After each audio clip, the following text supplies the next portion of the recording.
En este vídeo vamos a hablar del Producto Interior Bruto, también conocido como PIB.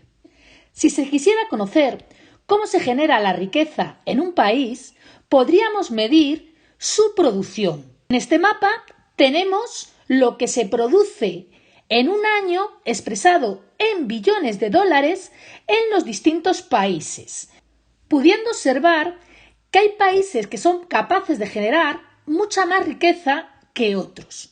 Este mapa mide la generación de riqueza en términos absolutos, pero también se podría medir en términos relativos o por habitantes, es decir, por término medio, cuánto valor genera cada habitante en un país. Y podemos observar que los países que están en azul más oscuro, ya tirando a morado, generan mucha mayor riqueza que los países que están tirando hacia el blanco. Pero el PIB, además de medir la producción o generación de riqueza de un determinado país, también puede medir cuando una economía está en crecimiento o está en recesión. Y lo hará midiendo cómo varía la generación de riqueza o cómo varía lo que produce un país.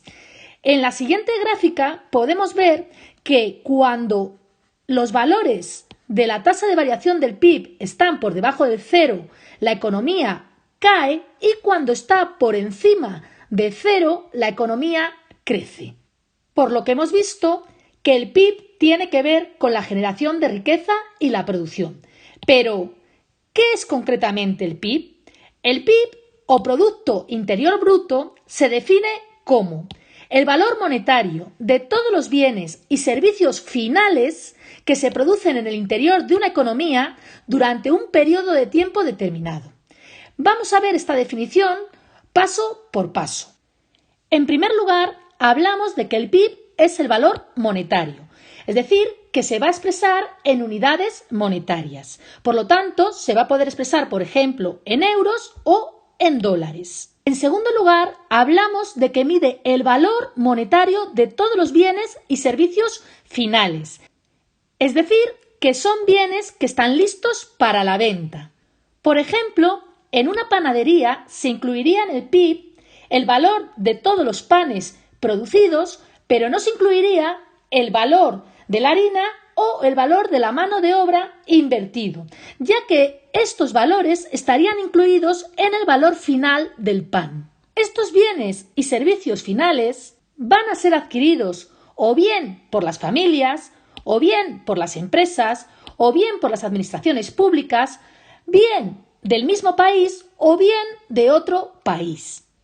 En tercer lugar, es el valor monetario de los bienes y servicios finales producidos en el interior de una economía.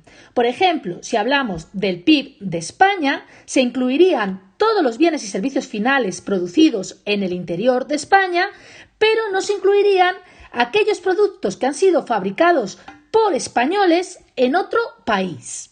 Y por último, el PIB se mide para un periodo de tiempo determinado, pudiendo hablar de PIB anual si se mide lo producido en un año, o pudiendo hablar del PIB trimestral si se mide lo que se ha producido en un trimestre. Por ejemplo, el PIB de España en 2019 fue de 1.244.757 millones de euros.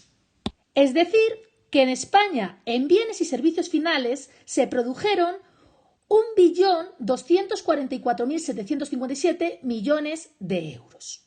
Si quisiéramos comparar el PIB con otro periodo de tiempo para medir su variación, utilizaríamos lo que se conoce como tasa de variación del PIB, habiendo llamado 0 al periodo más antiguo y al 1 al periodo más actual. Por lo tanto, la tasa de variación del PIB es la variación porcentual del PIB, que se mide como el PIB del periodo más actual menos el PIB del periodo que consideramos de referencia entre el PIB del periodo que consideramos por referencia por 100.